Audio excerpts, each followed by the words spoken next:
Hello guys, তো আজকে আমার ওই বাড়ি থেকে কিছু কিছু মানুষ আসবে। তো আমি তাই আমার বরকে বলেছিলাম একটু মাংস এনো, মাংস রান্না করব।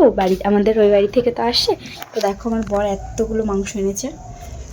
তো এখন মাংস রান্না করবো। মাংস তো শুধু শুধু রান্না করা যায় না, নিশ্চয়ই মশলা টশলা লাগে।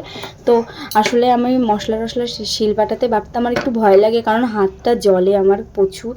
তো আমার বরকে বলছিলাম একটু মশলা করে দেবে, আমি একটু রান্না করবো। দেখো আমার বর কত ভালো, মশলা করে দিচ্ছে। ও বর, তুমি কি কিছু বলতে চাও? কেমন লাগছে মশলা করে? মানে মশলা বেটে কেমন লাগছে? খুব ভালো লাগছে, হাতে আঙুলগুলো জ্বলে যাচ্ছে। তাহলে দেখো, রোজ আমরা বাটি, তাহলে আমাদের হাতের অবস্থাটা কি হয়, তাই না বলো? যাই হোক, আমার বর মশলা বেটে দিক। তোমাদের বাড়িতেও তোমাদের বর এইভাবে মশলা বেটে দেয় কিনা অবশ্যই কমেন্টে জানাবে। চলো বাই।